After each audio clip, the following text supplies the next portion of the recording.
The next case, I would like to invite Professor Michael Nguyen present your topic. Let's go fishing. Okay, thank you very much. This is, I think it's meant to be the masters, like learn from the masters, but maybe not learn from my case here, okay? Because maybe not so much master. So I like to present case that is more interesting, maybe have complications, so we can all learn from it because we learn from our worst mistakes rather than our best, yeah? Okay. I don't have disclosure. This is a 61-year-old woman. So I like interaction as well when I present, and I'll ask you some questions. She lives in regional Western Australia. I'm from Perth. She had a single episode. Someone did an echo and found an ASD, and there was significant RV dilatation. It was referred to me for ASD closure. Now, the ASD, the pre-procedural toe, shows that the anterior rim was not so good. And look, anterior rim we can talk about, but I'm not so worried about anterior rim. I'm more worried about inferior posterior rim. If that's deficient, it's more likely that the device will embolize. And when we measured it, and I did the procedure and we stretched it out, the stretch diameter, if you've done ASD, was closures before was 20. And then I also do it on fluoroscopy and it was 18. So I chose the middle. I just said, look, let's do 19, okay? I don't like to overstretch too much. Okay, this is the toe. You can see here it's going very quick, but there's a fairly large ASD. The anterior rim is deficient.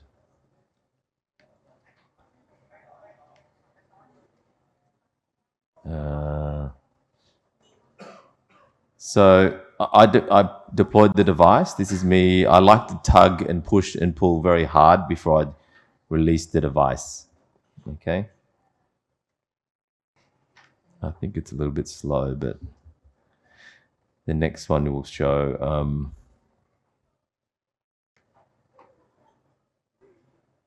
This one. You'll see that I push and pull very hard here. You see this? Can you just play that again? Yeah. Can you just play it again, the video? Yeah. He's not concentrating. Just play. Okay. So you can see here, I just push very hard. And you can see it's actually very stable. Okay. Can you play the video?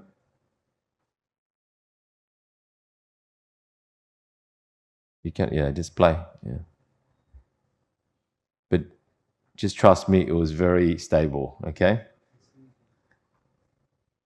Just play. I don't know why it's not playing that well. All right, but it was stable. You could see me push and pull, and it was very stable. But later that day, this is always a problem.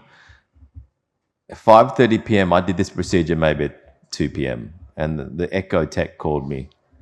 Usually they don't do it the same day. They usually do the following day. They just do an echo to make sure the device is good. But he called me on the same day, and he said, Mike, I don't think the device is in the septum anymore. It's in the left ventricle, yeah? And I was like, nah, look, I pushed and pulled. It was very easy. I think you're lying. Just show me the pictures, yeah? So my response was that it's not, no, it's not. Are you sure? Look again, you know? You always think that it's not your fault. And his response was, I'll send you the clip on my phone, yeah? And so this is the actual clip on the phone, okay? So he took a clip and he sent it, yeah? You can see there the device is sitting near the aortic valve there, yeah? And I'm looking at it, I'm going, is it real? Is it not real? You know, you're not believing it, you know? And then I was like, I'll show you the next clips and stuff, yeah. It was sitting somewhere, you know, in the left ventricle. And I thought, oh no, you know. The patient was fine, you know, he didn't have any symptoms at all, right? And then I'll go to the next one. So your heart sinks a bit. You're like, what the hell's going on here? Eric, yes? Yeah. Those who do ASDs who never had this complication, they haven't done enough. It happens, you know. It happens, I And know. it's terrible because this is the things we fear the worst. Yes. Right ventricle, we don't care. Or when they go into the AP, they mostly end in the AP. They just want to Yes. get out, but this is very scary. I had also some. Yes, and you're right. If you do enough, we'll knock on wood. It's my only one so far, and we'll tell you what we did. But it was in the left ventricle, and I thought, what do we do now? So I said, let's blame other doctors. You know, I blamed the toe doctor that, hey, you didn't tell me to position it right. You know, why didn't you tell me? You blame the Abbott rep for picking the wrong size. But you got to blame yourself. And then I said to the toe doctor, come in, do a toe for me. And I said, let's call cardiothoracic surgery. They need to take it out. Yeah. It's in the left ventricle. I was like, can I snare it or not? I was like, let's just, it's going to be hard. Let's just get him in. Yeah. So the CTS response was no problems, anytime. And that's usually like, they love it. They love to fix your mess, the cardiothoracic surgeons. That's what they're thinking, I'm going to be the hero, to save you, Mike, So they come in, and this is the toe, yeah? I can't see it anymore, It's not there anymore. Remember, it was kind of, well, I'll show you where it is. It's coming, yeah? Okay, so see the left ventricle. I was looking for left ventricle and there's nothing there, right? Again, the patient is very stable, all right? And then, and I still can't see it, all right? And then we go to here you can see little bits of it, something near there. And then they did you can see here that it's in the aorta, right? You can see on the right there's a little device floating around in the aorta, yeah?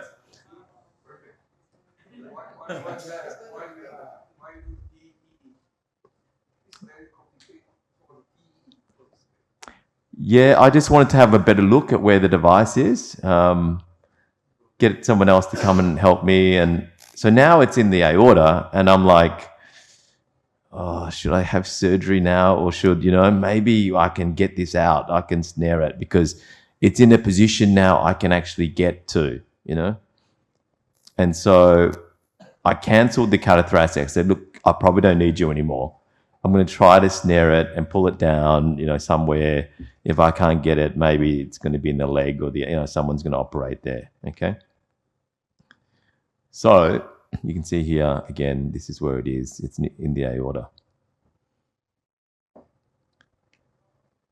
Okay, so what next? If anyone do ASD, so would you go ahead with surgery, take it out? I mean, it's in the aorta now. They can then close the ASD at the same time. Who would snare or send for surgery? Send for surgery? Snare. It's a big device, man. It's hard, right, to snare these things, right? Very hard. You think snare so easy. It's not so easy, yeah? But I said, look, we give it a try anyway, right?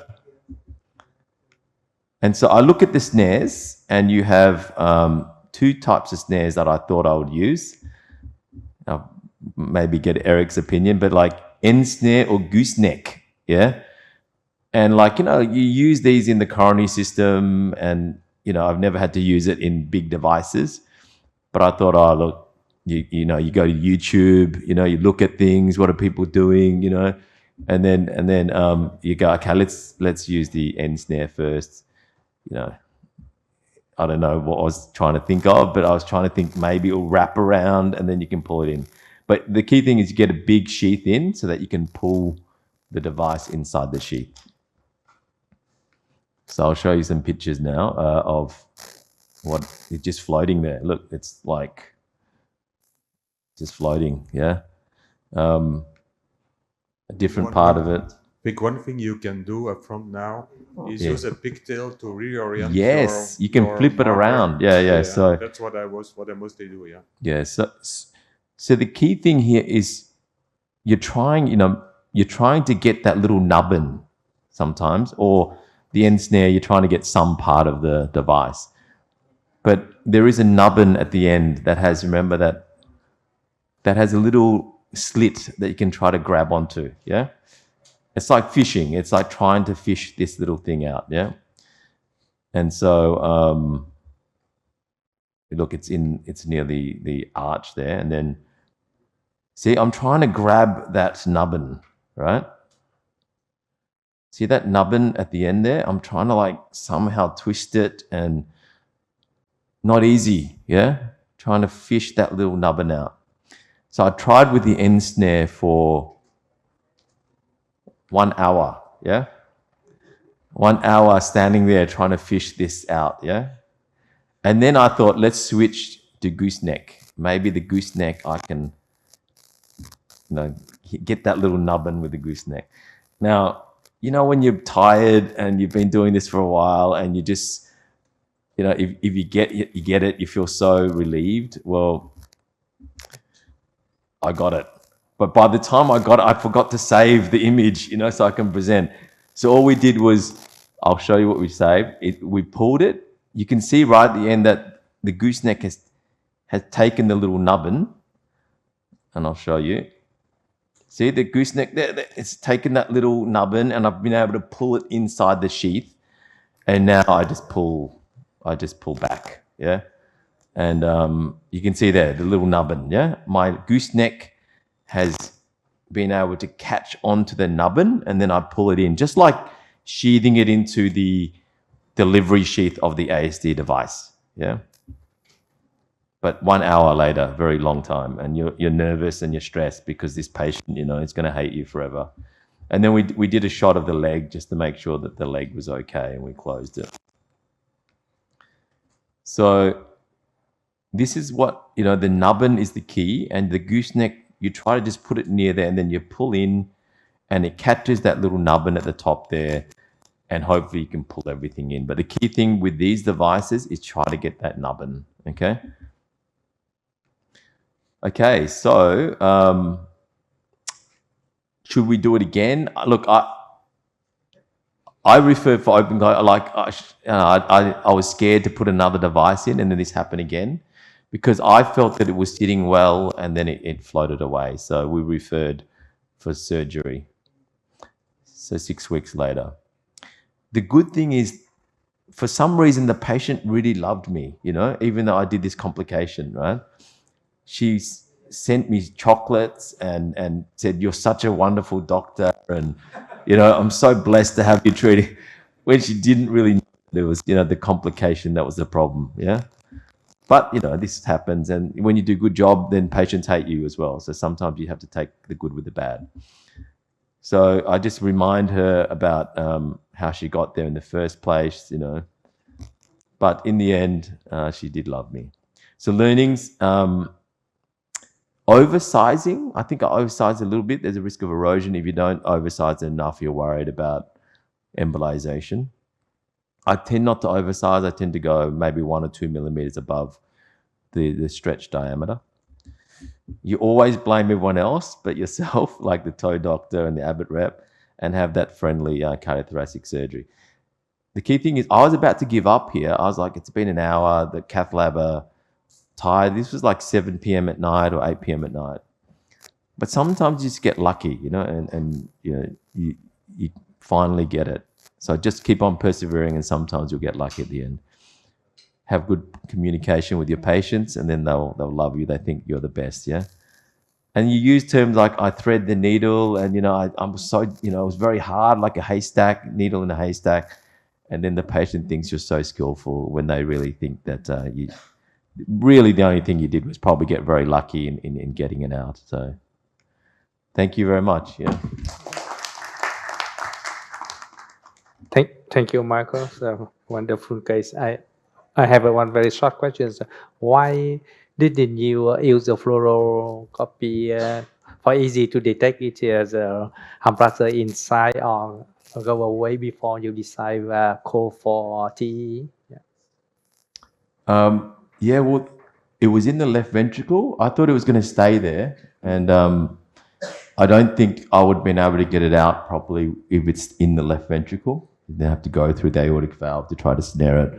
So I thought cardiothoracic surgery, but then when it went into the aorta, that's when I had a chance to snare it. Yeah. I fully agree. I had one that I turned down for the surgeon that was just under the aorta. I went through the through the ASD and tried to grab it out. I perforated the left atrium, and the patient had to go for urgent surgery. So something in the left ventricle, be very careful. It's really tricky. And what I fear the most is when they embolize left-sided, and this typically happens after a Valsalva.